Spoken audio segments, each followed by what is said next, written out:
definition of a rural settlement depends on the country. In some countries, a rural settlement is any settlement in the areas defined as rural by a governmental office, for example, by the National Census Bureau. This may include even rural towns. In some others, rural settlements traditionally do not include towns. Common types of rural settlements are villages, hamlets and farms. Traditionally, rural settlements were associated with agriculture. In modern times, other types of rural communities have been developed.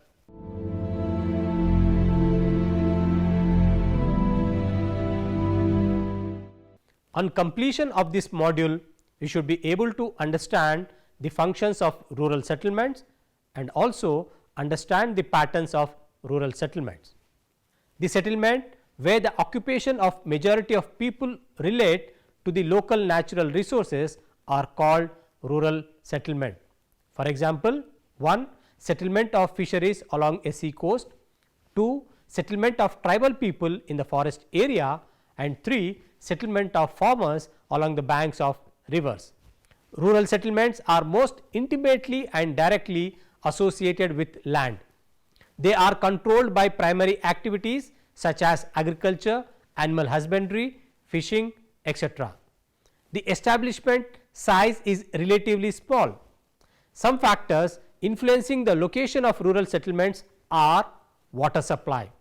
Usually, rural settlements are settled near water bodies such as rivers, springs and lakes, where water can be readily obtained.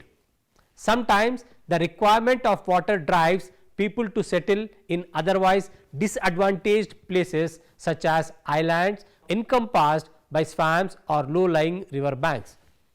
Most water based wet point settlements have many benefits such as water for cooking, washing and drinking. Rivers and lakes can be used to water farmland. Water bodies also have aquatic living beings like fish which can be grabbed for diet, and transferable rivers and lakes can be used for shipping. Coming to second one, land. People prefer to settle near fertile lands fit for agriculture. In Europe, villages developed up near rolling country evading swampy low lying land, while people in Southeast Asia choose to reside near low lying river valleys and coastal plains befitted for wet rice cultivation. Early immigrants choose plain regions with fertile soils. Coming to the third aspect, that is upland. Upland which is not inclined to flooding was adopted to prevent damage to houses and loss of life. Thus, in low lying river basins, people prefer to settle on terraces and levees which are dry points in tropical countries. People mount their houses on stilts near marshy lands to defend themselves from flood, insects and animal pests. Coming to building material, the availability of building supplies, wood and stone found near settlement is another benefit. Early villages were constructed in forest clearings where wood was abundant. Coming to defense, during the times of political uncertainty, war, the hostility of neighboring groups, villages were established on protective hills and islands. In Nigeria, upstanding inselbergs developed as good defensive sites. In India, most of the fortifications are found on higher grounds or hills. Coming to planned settlements, sites that are not instinctively chosen by villagers themselves, planned settlements are established by governments by giving shelter, water and other infrastructural facilities on acquired lands. The plan of villagization in Ethiopia and the canal communities in Indira Gandhi Canal Command area in India are some of the examples.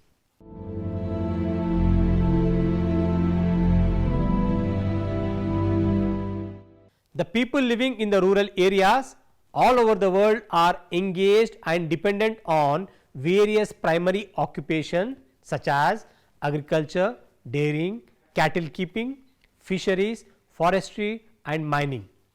Out of these, agriculture is the most important occupation. Consequently, the functions of most of the peoples of rural settlements are generally agricultural. Apart from cultivation of crops and domestication of animals, the rural settlements perform other functions.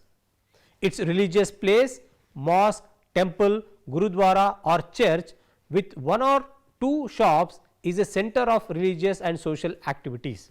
The village panchayats in India and village councils in other countries perform some administrative and judicial functions. In the socialist countries like Russia, Ukraine, Poland, North Korea and China, the village councils decide certain crops should be sown, irrigated or harvested. In the rural settlements where fishermen live, the main activity is fishing.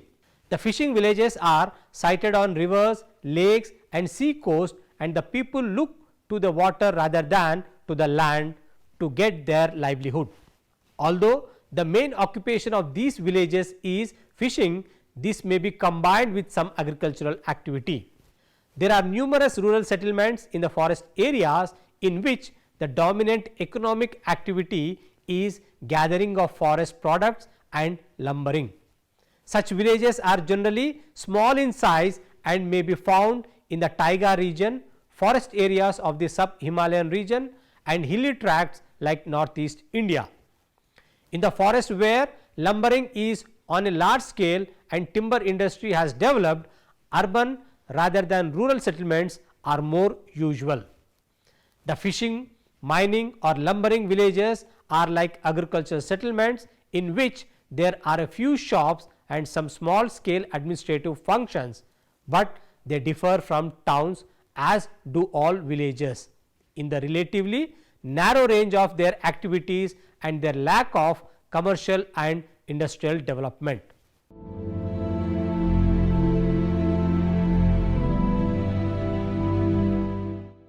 Pattern of settlement has been defined as the relationship between one house or building to another. The pattern of settlement may be easily identified by reading and observing a large scale map like that of the topographical maps prepared by the Survey of India or the Ordnance Survey of Britain. The term pattern of settlement deals with compact and semi-compact settlement only as each of the dispersed settlement has its own shape. The rural settlements have different shapes and sizes. The site of the village and the surrounding topography and the terrain influence the shape and size of a village. In fact, the pattern of rural settlement is the result of a series of adjustments to the environment which have been going on for centuries. The rural settlements may be broadly classified as 1. Rectangular pattern, 2. Linear pattern, 3. Circular and semicircular pattern, 4. Star-like pattern, 5. Triangular pattern and 6th one nebular pattern. Coming to rectangular pattern, over 50% of the world population lives in rural settlements and most of the people inhabit in settlements of rectangular pattern. Rectangular settlements mainly develop in productive alluvial plains and wide intermontane valleys. The lanes in the rectangular settlements are almost straight, meeting each other at right angles. The rural settlements of the Satluj Ganga plains, especially those which developed on the crossroads, the well planned settlements of Germany, Russia, Central Asia, China, North and South Korea, Vietnam, Malaysia, Israel and France also fall under this category. Coming to linear pattern, in the linear settlements, houses are arranged along either side of a road, railway line, river or canal. Such settlement also evolve along the edge of a valley, especially in the mountainous areas above flood level or along the coast. The development of linear settlement in the hilly areas is largely controlled by terrain and topography.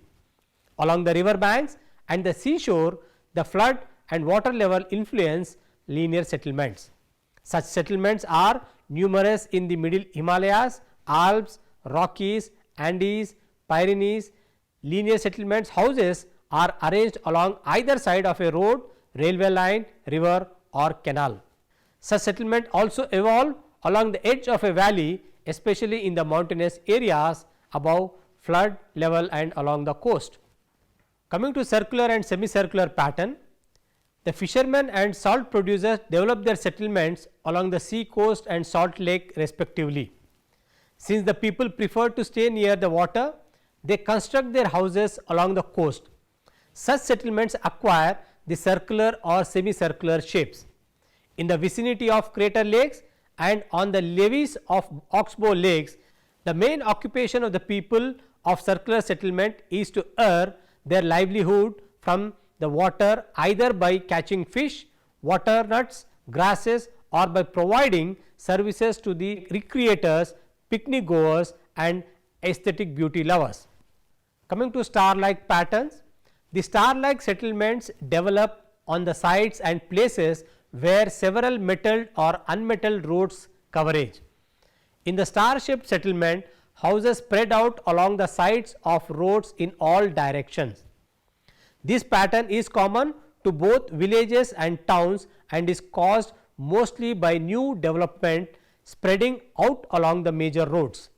This type of settlement is the characteristic of the countrysides of Northwest Europe, plains of Yangtze Kiang, Punjab province of Pakistan and the Satluj Yamuna plains of India. Coming to triangular pattern, triangular patterns of rural settlement generally develop at the confluence of rivers. The lateral expansion of houses at the confluence is constrained by the rivers. Consequently, the settlement acquires a triangular shape. Coming to nebular pattern, when the shape of a settlement resembles to nebula, it is known as a nebular settlement. The arrangement of roads is almost circular, which ends at the central location or the nucleus of the settlement. Generally, the size of nebular settlements is small and they develop around the house of the main landlord of the village or around the mosque, temple or church. There are several villages of this type in the Ganga Yamuna Doab.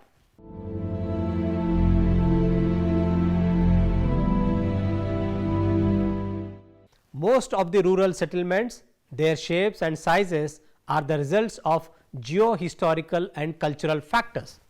However, in the recent decades, attempts are being made to develop planned rural settlements.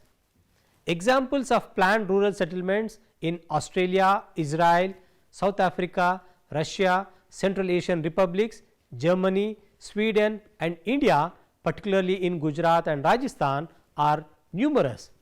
The carefully planned rural settlements have many socio-economic and environmental advantages. Some of the advantages of the planned settlements are: 1. In the planned rural settlement, the use of land is judiciously planned and only those crops are sown which may give higher agricultural returns.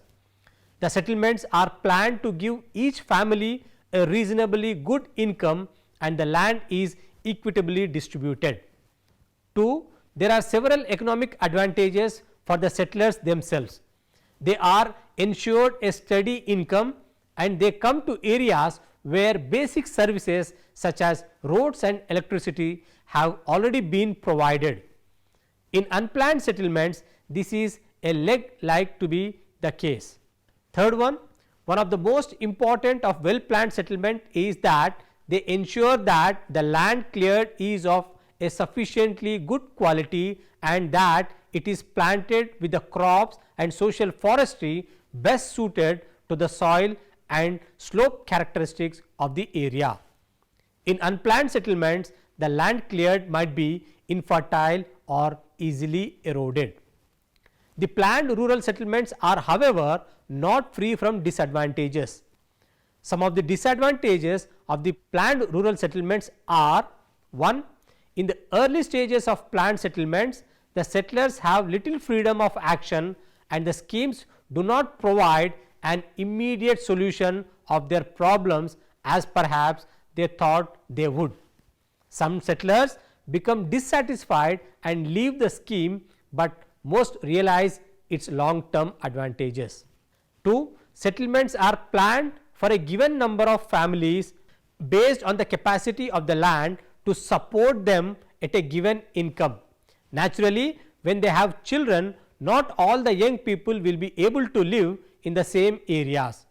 To overcome this problem, people will either have to move away from the area in future generations or will have to make the original settlement schemes the basis for trading and rural industries. If no alternative jobs are developed, land schemes will only postpone the drift to the towns for a generation instead of finding a permanent solution. 3. The cropping pattern adopted may not be useful in the long run. Generally, in planned rural settlements, cash crops are grown and most of such crops are soil exhaustive. The merits of diversification and rotation of crops which enhance the fertility of soils by fixing nitrogen will not be available. These demerits of planned rural settlements may be overcome by adopting flexible and pragmatic planning as the number of people increases.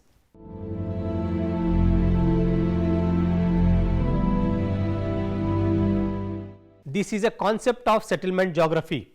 The concept that the size continuum of settlement from hamlet to city is reflected in a similar continuum of ways of life from at one pole a true rural community to at the other a distinctive urban society. In its most direct form, the concept suggests that the population size, density and environment of a settlement are the determinants of its societal type, and that the most meaningful description of a way of life to relate it to the settlement in which it occurs. The notion of the rural urban continuum evolved from the works of Louis Wirth on the social distinctiveness of the city. Societies at the rural end of the continuum are envisaged as being close knit, rigidly stratified, highly stable, integrated, homogeneous in composition. Urban societies are supposed to be loose in association, unstable in membership, characterized by great social mobility and with a tendency for inter-individual contacts to occur only in one situational context. For example, workplace, kinship, recreation, etc. Whereas, in rural societies, contact would occur in several different contexts. The continuum has been seen both as a classificatory device and as marking a process of social change. The view of the continuum as marking a process is criticized and discredited by the fact that social change can occur without any growth of settlement or increase in population. For example, through the replacement of an original rural population by commuters. More serious is the criticism that it is possible to find rural societies in urban settings and urban societies in villages. The association between settlement size and societal type is thus shown not to be perfect, although the continuum concept may still have some general validity. Alternatives have been suggested to the rural urban continuum as the most useful description of ways of life. The most interesting is the idea put forward by R. E. Fall that within any area of population there are likely to be both nationally and locally oriented individuals and groups, with the balance varying from place to place. Such a framework facilitates the study of the effect of national developments on local social systems as occurred in dormitory villages and with tourism. The rural urban continuum has been supported by studies showing the existence of rural urban differences in such things as religious and political attitudes, the incidence of fertility control and social behavior. Such studies, however, confirm only a modified view of the continuum, the controlling factor on society often being the distance from urban centers of social diffusion or some aspect of occupation distinctiveness rather than settlement type as in the original settlement of the concept.